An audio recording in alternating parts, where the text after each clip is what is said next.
Dios les bendiga a todos. Vamos a continuar con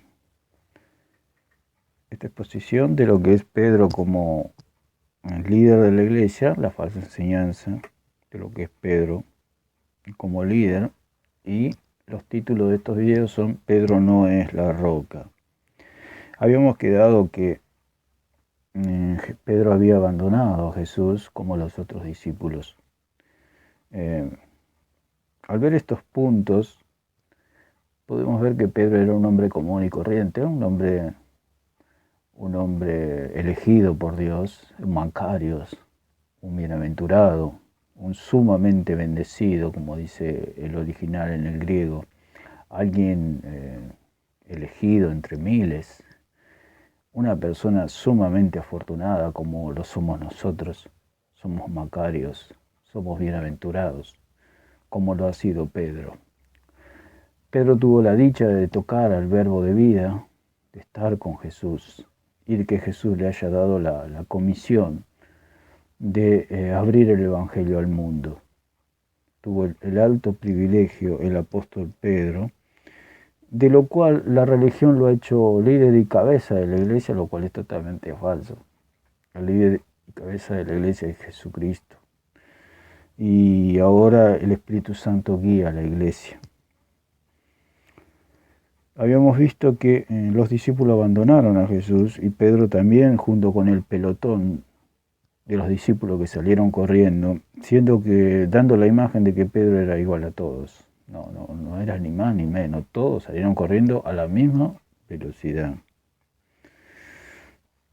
Así que Pedro no era más que ellos, porque si Pedro hubiera sido el líder, él se hubiera quedado con Jesús. Pero ahí demostró que Pedro no era el líder, ni había sido elegido líder, ni nada por el estilo. Él era igual a los otros discípulos. Mateo 26, 69 dice, Pedro estaba sentado fuera en el patio y se le acercó una criada diciendo, tú estabas con Jesús, el Galileo. Mas él negó delante de todos diciendo, no sé lo que dices. O sea, se hacía el que no entendía. Pedro. No hacemos para denigrar la imagen de Pedro, sino que lo hacemos para que la doctrina falsa de la jerarquía eclesial sea destruida, digamos. O sea que Pedro no es la roca, Pedro no es el líder de la iglesia, ni ningún hombre es el líder de la iglesia. Ese es el motivo de estas palabras. No para avergonzar a Pedro ni la imagen de Pedro, simplemente para demostrar que el hombre es barro, el hombre es carne, el hombre miente, y que el único veraz es Dios. Saliendo él a la puerta, le vio otra y dijo a los que estaban allí, también estaba con Jesús el Nazareno. Pero él negó otra vez con juramento y dijo, no conozco al hombre. ¿Qué estaba haciendo Pedro? Estaba mintiendo. Todos los hombres mienten porque lo dice la palabra. Un poco después, acercándose los que por allí estaban, dijeron a Pedro, verdaderamente tú eres de ellos porque aún tu manera de hablar te descubre. Entonces él comenzó a maldecir. Ahora no solamente que mintió, sino que empezó a maldecir. No solamente que mintió una vez, sino que mintió 2 veces. Y comenzó a maldecir y a jurar. No solamente a maldecir, sino a jurar. Sino que ya puso el nombre de Dios en el medio. O sea, se sentía tan oprimido, tan acorralado, que no solamente maldijo, sino que juró. Y dijo, no conozco al hombre, y enseguida cantó el gallo. Entonces Pedro se acordó de las palabras de Jesús que le había dicho, antes que cante el gallo me negarás 3 veces, y saliendo fuera lloró amargamente. Entonces, esto es para destruir la enseñanza que hay jerarquía en la iglesia.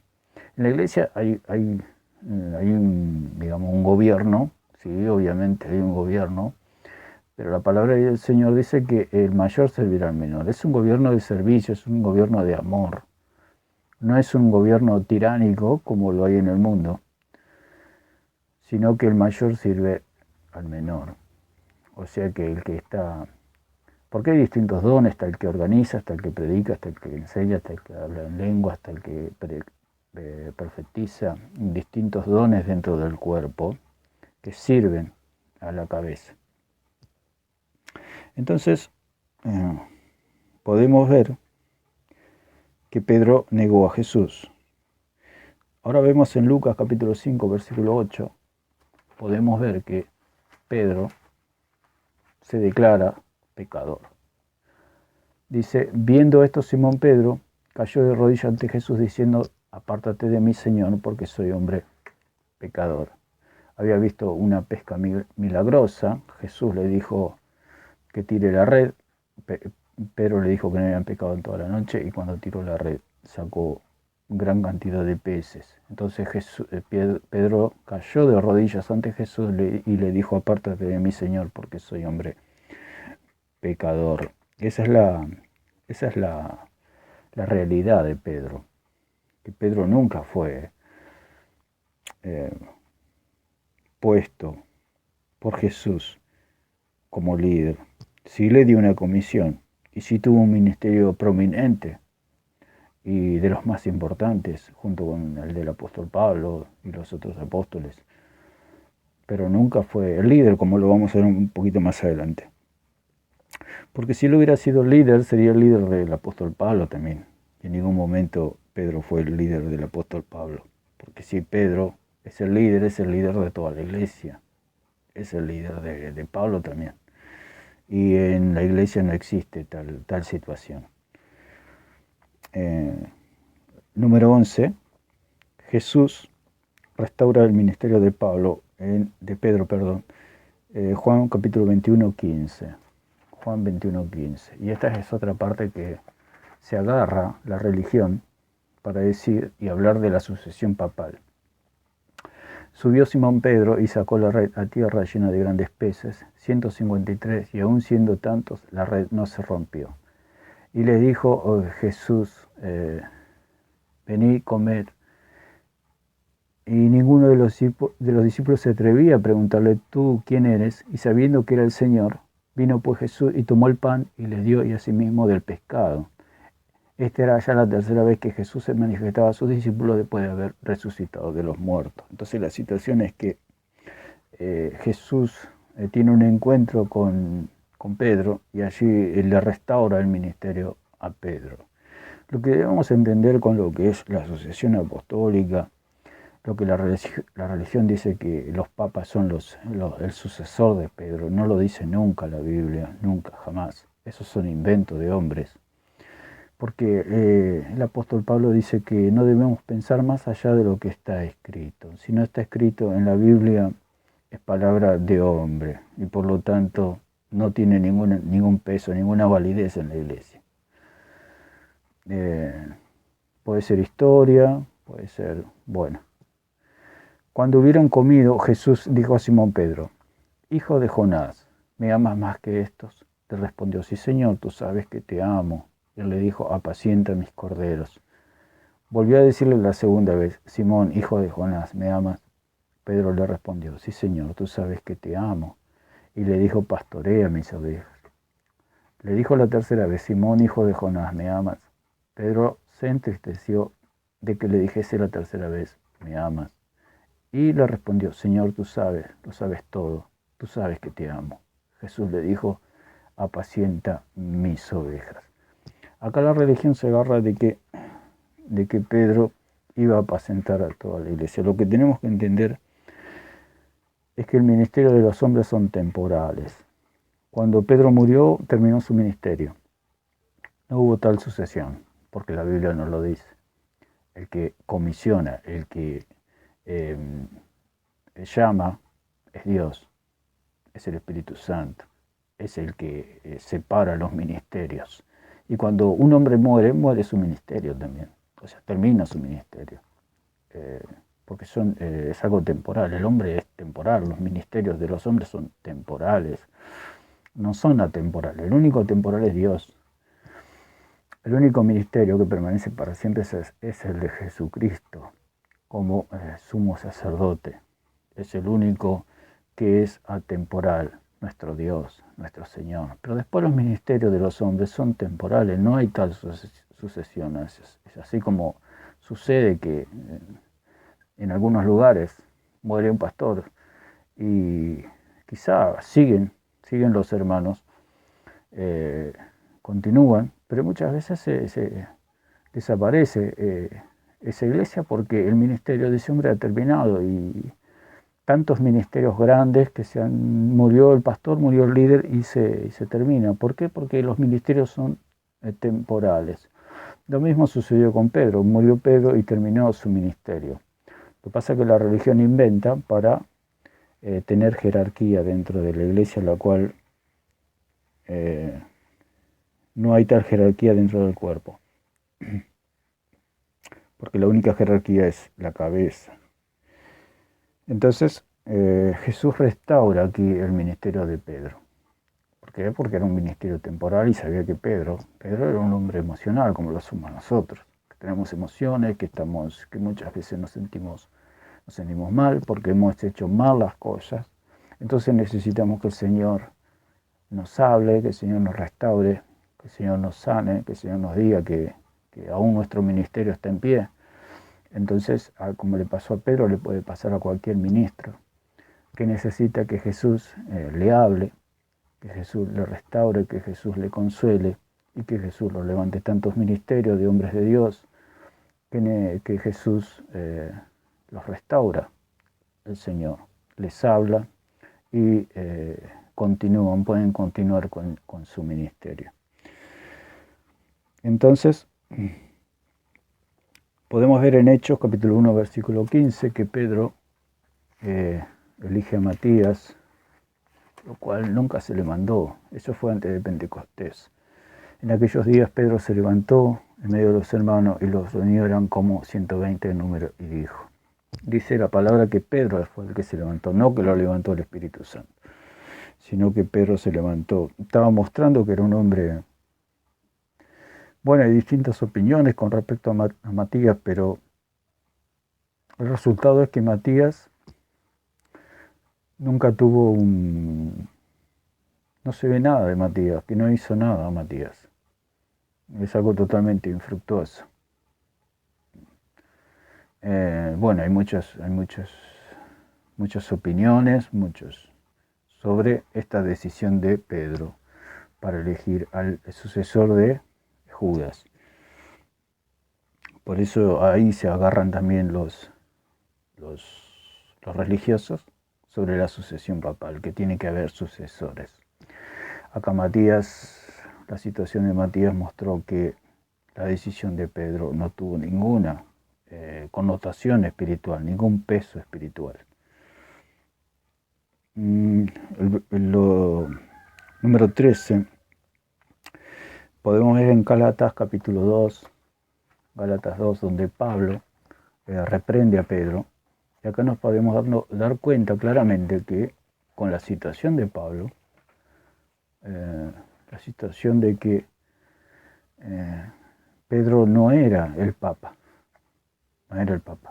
En otra parte de la palabra dice que Pablo le saludó tanto a Pedro como a Santiago y a Juan, si mal lo recuerdo, y que eran consideradas como las columnas de la iglesia, como columnas en la iglesia. Y la palabra muestra que Santiago fue nombrado primero, Santiago, y en la Biblia el que es nombrado primero tiene la preeminencia, digamos. O sea que Pedro ni siquiera en la iglesia de Jerusalén era considerado como un líder, sino que era considerado entre las columnas de la iglesia, pero no como el líder, como el Papa, como aquel que manda a todos sus hermanos. Dice en Gálatas capítulo 2, versículo 6, pero de los que tenían reputación de ser algo, lo que hayan sido en otro tiempo nada me importa, dice el apóstol Pablo. Dios no hace acepción de personas. A mí, pues, los de reputación nada nuevo me comunicaron. O sea que el apóstol Pablo estaba diciendo que Pedro no le había comunicado nada nuevo. Entonces da que pensar si Pedro era el líder, era el Papa, tenía mucho por decir y mucho por enseñar. Pero resulta que el apóstol Pablo dice que Pedro no le enseñó nada. El versículo 7 dice, antes por el contrario, por el contrario está diciendo. Qué tremendo. Por el contrario, pareciera que Pablo le enseñó a Pedro. Antes por el contrario, como vieron que me había sido encomendado el evangelio de la incircuncisión, como a Pedro el de la circuncisión. Otra de las cosas que Pedro fue comisionado a la circuncisión. Nosotros como gentiles somos de la incircuncisión, digamos, somos gentiles, somos el pueblo no judío, que fuimos injertados por la gracia, por la fe, por medio de la fe, en el pueblo de Dios, en el pueblo de Israel. Entonces Pedro nunca podría ser el Papa, porque él fue enviado a los de la circuncisión. Así me habían acordado en la iglesia y con el apóstol Pablo. El versículo 8 dice, pues el que actuó en Pedro para el apostolado de la circuncisión, actuó también en mí para con los gentiles.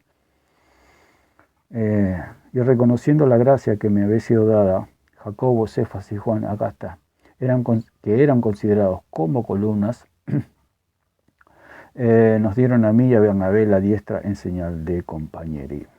Acá muestra que está nombrado primero Jacobo y que los tres eran considerados columnas. Acá no dice el apóstol Pablo que Pedro era el líder en la iglesia en Jerusalén, sino que era una de las tres columnas que había en Jerusalén, que era Jacobo, Juan y él, y el apóstol Pedro, Cefas. Dice que le dieron la mano a Pablo y a Bernabé en señal de compañerismo, para que nosotros fuésemos a los gentiles y ellos a la circuncisión. Entonces el apóstol Pablo fue a los gentiles, o sea, a nosotros, a los no judíos, y Pedro a la circuncisión. Entonces, si tuviera que haber un papa, tendría que ser Pablo, no Pedro, porque Pablo fue enviado a los gentiles, y nosotros somos gentiles. ¿Cómo Pedro puede ser el líder de los judíos y de los no judíos? Aunque el Señor de los dos pueblos hizo uno. En el versículo 10 dice, solamente nos pidieron que nos acordásemos de los pobres, lo cual también procuré con diligencia. Dice el versículo 11, pero cuando Pedro vino a Antioquía, le resistí cara a cara porque era de condenado. Dice que Pablo le resistió a Pedro cara a cara. ¿Cómo puede ser que en este caso, como hace entender la iglesia religiosa y pagana, de que Pedro es el líder, cómo puede ser que un súbdito se le revele así cara a cara a su papa, a su líder? Es algo totalmente antinatural, ilógico, y que no tendría que estar en la Biblia, tendría que estar escondido. Sin embargo, está en la Biblia porque la palabra de Dios es la verdad. Entonces acá nos revela claramente que Pedro no era ningún papa, que el único que gobierna la iglesia es Jesucristo. Pedro era un hermano entre los apóstoles. Pero cuando Pedro vino a Antioquía, dice el apóstol Pablo, le resistí cara a cara porque era de condenar. El apóstol Pablo le habló fuertemente al apóstol Pedro. En el versículo 12 dice, pues antes que viniesen algunos de parte de Jacobo, comía con los gentiles, pero después que vinieron se retraía y se apartaba porque tenía miedo de lo de la circuncisión. A pesar de que Pedro era un gran apóstol, que conoció al Señor y escuchó la voz del mismo Dios hablándole, seguía siendo tan humano como siempre, así como lo somos nosotros, los hijos de Dios.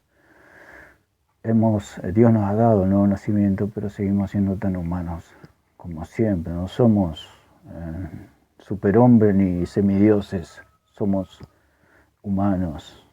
Por eso la gran mentira de Satanás en el huerto que le dijo a Eva, seréis como dioses. Eso es lo que cree la religión, que cree que porque una persona ha nacido de nuevo es como un semidios. Esa es la mentira de Satanás, y lo que le hace creer Satanás, y les hace creer que son otros Cristos. Por eso viene el Señor que dice, se levantarán falsos cristos, porque es la gran mentira de Satanás, haciéndole creer al hombre que es barro, que es pecador, que es otro Cristo, que es alguien que es semejante o igual a Jesús. Esa es la gran mentira de Satanás, que pueden ser igual a Jesús.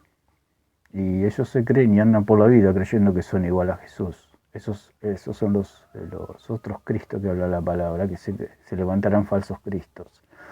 Eso es lo que produce la religión. ¿Qué produce la religión? Falsos Cristos. Dice el versículo 14, pero cuando vi que no andaban rectamente conforme a la verdad del Evangelio, dije a Pedro delante de todos, si tú siendo judío vives como los gentiles y no como judío, ¿por qué obligas a los gentiles a judaizar? Entonces Pablo confrontó cara a cara a Pedro. Entonces ahí da una clara alusión de que Pedro no era el Papa y que tanto Pedro como Pablo eran apóstoles de Jesucristo y eran iguales, digamos. Ninguno tenía autoridad sobre el otro. Y así es como pasa con los cristianos, como los hijos de Dios. La única autoridad que tenemos es Jesucristo. Ciertamente hay un orden en la iglesia y todo es en armonía, todo es en armonía, porque somos el cuerpo de Cristo. Por eso la ley del Señor, digamos, es que debemos ser siervos de todos y amarnos unos a otros con amor fraternal, como dice la palabra, y todo funciona armónicamente. Pero acá nadie es papa, acá nadie, digamos, el único que manda es Jesucristo a través de las Escrituras. Y todo lo que se resuelve a través de la bendita palabra de Dios con la iluminación del Espíritu Santo. Bueno, continuamos en el próximo video si Dios quiere. Que Dios les bendiga a todos.